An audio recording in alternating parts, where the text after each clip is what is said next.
Ok, mais donc ce que je vous dis, c'est qu'aujourd'hui nous nous sommes réunis ici pour faire un front. Je l'appelle un front. L'objectif ce n'est pas de faire des casses ou de détruire les biens publics ou de montrer un quelconque corsaire de violence.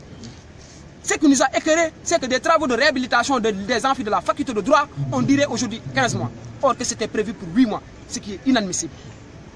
Et pourtant, quand il s'agissait des affaires politiques, les autorités s'en sont attelées et ont fait ce qu'ils devaient faire relativement à cet état de fait.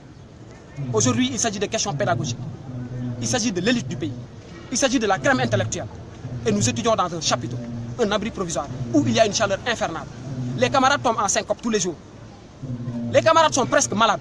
Les enseignants n'acceptent plus de rester plus de 2 heures de temps dans le chapiteau. Parce qu'il y a une chaleur extrême là-bas. Est-ce que nous pouvons continuer à étudier dans ces conditions-là? Ce chapiteau aujourd'hui est de 2000 mètres carrés. Un seul chapiteau pour un travaux de réhabilitation de 2 amphis, respectivement, A et B. Khalima Diakhaté Kala et l'amphi Ahmed Baba. Et dans le même bâtiment s'y trouve la bibliothèque de la fac, où il y a 24 000 œuvres, plus de 24 000 d'ailleurs. Et les étudiants font leurs travaux scientifiques sans consulter de livres. Oui. Est-ce admissible? Des étudiants en droit. Nous sommes censés consulter nos œuvres en droit pour pouvoir produire un bon travail scientifique. Nous écrivons nos mémoires sans faire de recherche depuis 15 mois. Est-ce admissible? La bibliothèque centrale de l'université ne parvient même plus à contenir le nombre d'étudiants qui se trouvent à l'université. Nous le savons mieux que tout le monde. Donc qu'ils nous livrent nos chantiers tels quels. Nous acceptons d'ailleurs d'aller chercher des bancs et des chaises au niveau de nos chambres respectives et d'aller étudier dans ces amphis, que de rester dans le chapiteau. Rien ne sert à un étudiant d'obtenir un diplôme et aller rentrer avec des maladies.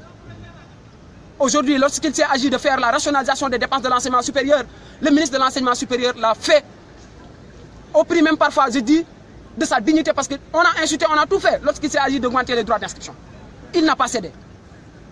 Ils ont diminué d'une manière drastique le nombre d'étudiants attributaires de bourses. Pourtant, aujourd'hui, quand il s'agit de poser des actes réels, ils nous ont largués. Ils nous ont négligés, ce qui est inconcevable. Nous osons le dire et le dénoncer devant l'opinion nationale et internationale. Adviendra maintenant que pourra. S'ils ne nous écoutent pas et qu'ils ne résolvent pas le problème dans les délais les meilleurs, nous allons continuer sur la même dynamique. Merci beaucoup, mon très cher.